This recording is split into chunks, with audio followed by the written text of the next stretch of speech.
Hello, everyone, and welcome to another episode of Beyond the Dais, a podcast about the stories taking place in and around El Paso County, Colorado.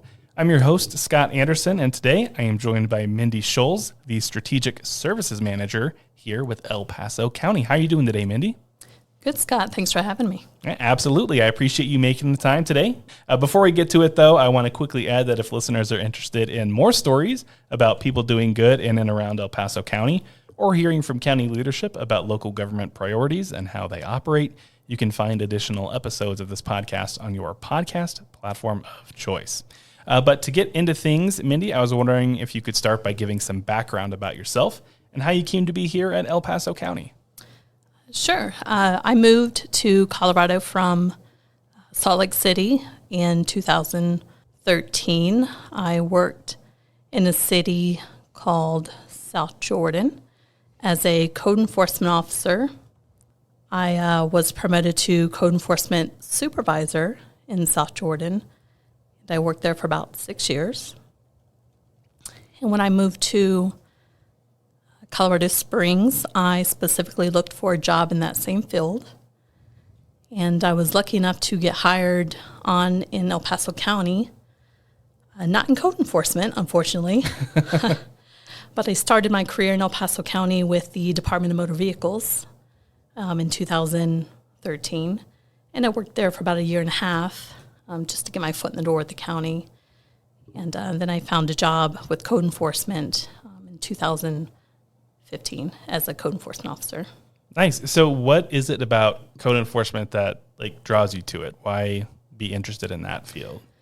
I have a bachelor's degree in criminal justice, and when I went into that field, my daughter was young, and my husband was in the military, and I was interested in going into law enforcement, and I didn't want my daughter to have two parents in a job that was dangerous. Right. That's fair. And I came across a job posting for code enforcement, and I'd never heard of it before.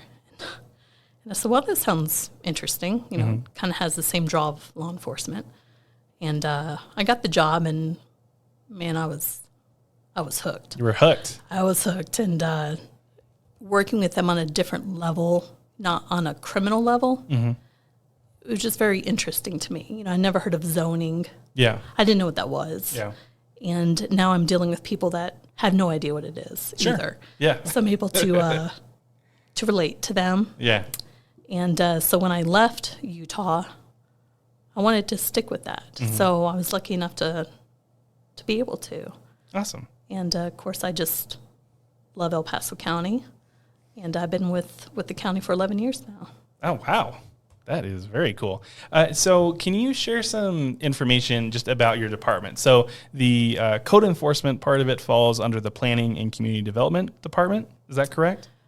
Correct. And I could do a whole podcast on just how wonderful my department is. Oh, well, go ahead and start now. I am already recording. So the Planning and Community Development Department is made up of three divisions. We have the Planning Division, we have the Code Enforcement Division, and the Administrative Services Division.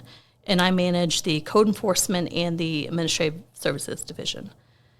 The Administrative Services Division reviews plans for if you want to build a detached garage or a deck. Of course, they do a variety of things. I could also do another podcast on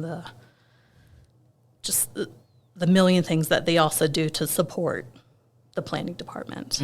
Code enforcement enforces the zoning code, the land development code, and certain county ordinances.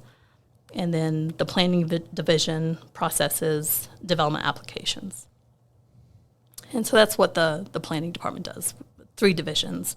We are a small department. We only have about 24 staff, which is very small when you think about what this department does to support the development of the county. Yeah. But it's a mighty and powerful group of people. I'm sure they would all agree. So for the code enforcement side of that specifically, you talk about land development and zoning. What are some aspects of that you said people may not be familiar with? Like, how can residents interact with those type of processes? So I'll explain the difference between the two. Yeah. Oh, that'd be great. So zoning, our land development code, is the use of the land. Okay. So if you want to run a business from your property or develop your land to create a subdivision or store your vehicles. So my neighbor has a bunch of junked vehicles. Okay. That would be your use of the land. Mm-hmm.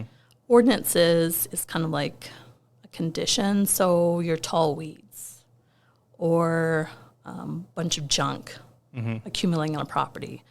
Those would be regulated under county ordinances. So that's kind of the difference between the two. Okay. So if I wanted to run a business on my property, first step would be to call the planning department and see if it would be allowed under zoning. Okay. If someone's notified that they have a violation on the property, say the business, Okay. they are in violation, right? Mm-hmm.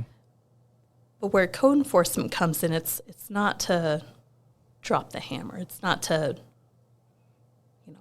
point fingers and drag them through the mud over it. Right. What we aim to do is to educate them about the code, the requirements, what zoning, what the purpose of zoning is, and then point them back to our department and say, here's the planning department, here's the planning division, the administrative services division, here's the resources and the staffing that you need to contact to find out what your options are. Mm-hmm.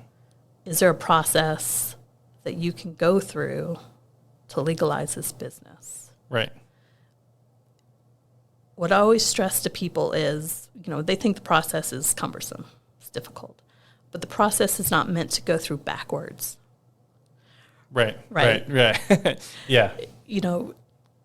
I always say it's, when you rent a car at the airport and they have those spikes at the end when you drive through to get the car, you're not supposed to go through it backwards. It usually ends pretty poorly. Right. Yeah. And so I always encourage people, if you want to do anything with your property, I mean, there's property rights, absolutely. Mm-hmm. But your neighbor also has property rights to use their property how it's meant to be enjoyed. Right. Without their neighbor running an asphalt mixing company or I gotcha. For example, in the eastern part of the county, there was a property owner who was bringing back the remains of he was a veterinarian. Okay. So he is bringing back the remains of animals that he had to put down. Okay. He was bringing back the remains to cremate them. Okay. He established a crematorium on his property. Mm-hmm. So the neighbors would open their windows to enjoy the nice breeze of the eastern plains of the county. And the smell from the crematorium would fill their home. Probably not my favorite smell. No. Yeah. But this is a perfect example where zoning would say that is not allowed. Uh-huh. Right. So, and that's something where a process would not allow for it. So a code enforcement officer, yes, they're going to notify you if you're in violation. But they're also going to educate you on, one, the regulations, requirements, and then point you to the resources available to educate you on what's available, the options you have to remedy the violation, and then give you some time to go through that process to hopefully legalize what it is you want to do on your property, if that's an option. Yeah. Or it could be as simple as clean up your property. Right. Right. Because if it was your neighbor that had all the junked cars or the trash everywhere, you would want the same. Right. I know that you guys often work with other entities, whether it's within the county itself. Sometimes you work with the city on different projects and things like that. So can you talk about how working with those other organizations benefits the work that you guys do in code enforcement? We work a lot with our own department. A lot of the cases we come across are on uses that are not allowed in the zoning district or on uses that require zoning approval. And we would refer those property owners back to the planning division or the administrative services division for a permit.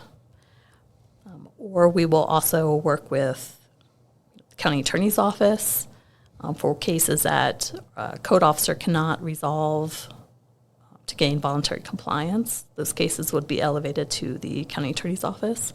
We work closely with the Department of Public Works.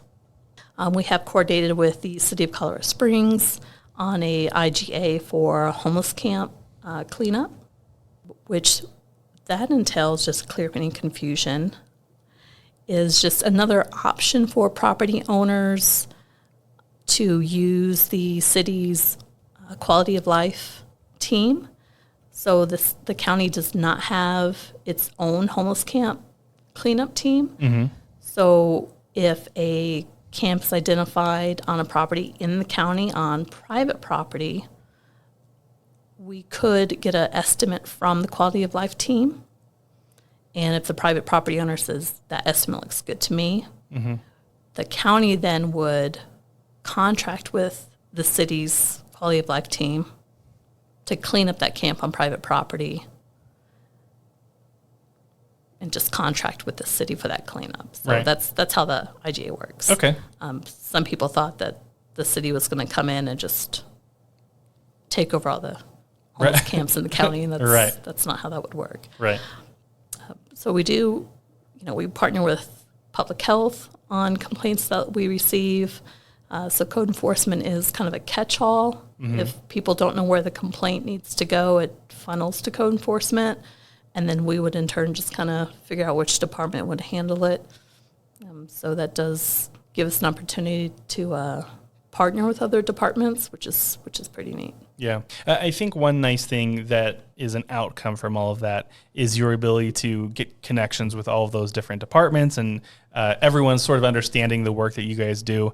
I think it is still a little bit difficult maybe on the outside for people to sometimes understand what code enforcement does, what their role is, what they, are in charge of, what they may not be in charge of, and you needing to refer them to different departments. So if you were able to dispel a couple of myths about the code enforcement department that you've heard from other people or that you've seen a lot, what would some of those myths be? And maybe dispel those rumors and set the record straight for us. Well, I have a few. Okay, great. So the first one is that we're picking on you. So code enforcement is complaint-based. So the officers do not go around and just wait for you to do something wrong. Mm-hmm. So we often get calls that the officers are targeting somebody or picking on somebody. So when code enforcement receives a complaint, they are obligated to check it out, right? So every resident has the right to submit a complaint if they believe a violation is occurring. Mm-hmm. And the officers will look into it. And if a violation is occurring, they will take the proper steps to investigate and the enforcement action. Mm-hmm. And unfortunately, a lot of times complaints are submitted anonymously. Right. We don't know who submitted a complaint. And if the same complaint submitted over and over, we can't reach out to the person and say, hey, we looked into it. Right. We can't prove it, or we need some more information. Mm-hmm. So it can come across as, code enforcement keeps driving by, but, we are looking into it. Yeah. Which leads into the next, that code enforcement doesn't do anything. So if someone is submitting anonymous complaints and they're not leaving their information for us to reach out for more information, or to explain why we're not doing anything. It could be we can't do anything, or something maybe is not a violation, then it's going to look like we're not doing anything, right? Right. So I always encourage people to submit their information, give us their phone number, their email, or call us to ask for an update so we can explain why nothing's been done instead of just assuming nothing's being done. So, one, we're not picking on you. Two, reach out if you think nothing's being done, so we can get some more information on why you may think that. Mm-hmm. So along with dispelling all these myths, I think you have a very interesting role where you get to see some interesting things, let's call it. Interesting is the word Sure. I'll use. Can you share a couple of those stories? Just like those things you come across, you're like, boy, this is new. Who would have thought about that? Sure. So a few years ago, we had a resident use tires to build a tornado shelter.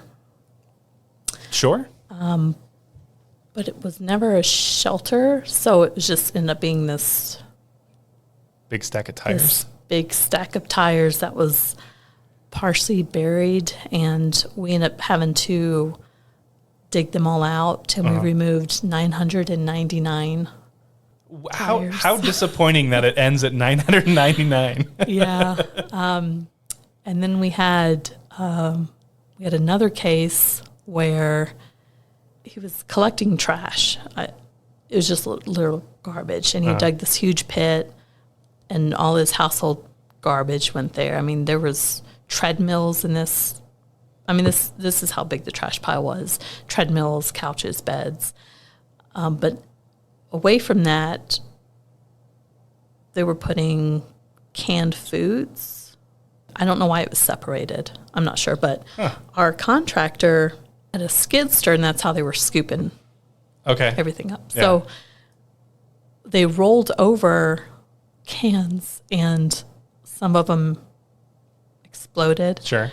And the combination of the cans that exploded smelled just like pizza. I mean, I guess it could have been worse. There were a lot of ways you could go with that. Pizza was not the thing I was expecting you to say. So, no, that sounds pleasant. It could have been worse. Yeah. I mean, we've had some really bad ones. I mean, we've gone out to, cleanups where, we go there for one thing, to clean up the property, and unfortunately most of our cases, property owners voluntarily comply. They clean up the property themselves. Yeah. And in the cases where they don't, we have to go out there and clean it up. So we'll go out there for one thing, and then it uncovers other things. So people living in vehicles and campers, which, you find some people are for, and a lot of people are not for. Yeah. But with this one property, we go out there and we find all these random buckets, and we find that they're just full of sewage from people living in RVs. And this is on a residential property. Someone's living in a house. You go there for one thing. Right. And then next thing, we have to get a septic company out there to properly dispose of. Yeah. So that was interesting. Yeah. Not in a funny way, but... Right. Well, and it begs the question, what keeps you coming back on a daily basis? Well, a couple things. One, no days like the other. Sure. Yeah. Right. Two, I have an amazing team of code enforcement officers. And there's only 6 of them for the entire county. Jeez. Only 6 of them. Having a good team goes a long way. Yes. I've seen that in just about every job I've had, based on the team of people I'm working with. Like, it either makes the job awesome or it makes the job really, really difficult. And so, yeah, I mean, you can be doing a lot of difficult things and still be enjoying it because of the coworkers that you have. So it sounds like that's kind of the case. Kind of the case here. Yep. That's great. I'm in the office not getting my hands dirty anymore. Sure. Good place to be, it sounds like. It's them out there now doing the work. Yeah. And it's their interesting stories now that keep me going. Yeah. No, that's really cool. So is there anything else that we haven't talked about yet that you think would be just important for residents to know, whether it's about code enforcement specifically or anything regarding the Planning and Community Development Department? I would say for code enforcement, if anyone receives a notice from code enforcement, to contact the officer on that notice. We're happy to, well, let me rephrase. The officer is happy to meet with the property owner at their property, at our office, correspond over the phone, via email. That's what we want to do. We don't want to be the hammer. We don't want to send these notices, take anyone to court. Right. We want to work with people. That's our main goal is, education and compliance. For the planning department, again, it's just the best group of people, and we are there to help people go through the process,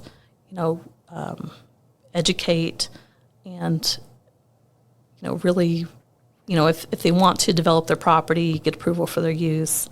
That's what our department's there for. So give us a call if you want to establish a use. We'll help you through it. And what's that phone number if they do want to give you a call? 719-520-6300. Perfect. All right. Well, thank you, Mindy. I appreciate you taking the time today and for all the work that you do here at El Paso County. So thanks for being here. Thank you, Scott. If you are interested in listening to additional episodes of Beyond the Dais, be sure to look for us on Podbean or wherever you get your podcasts. Thanks for listening, and we'll see you next time.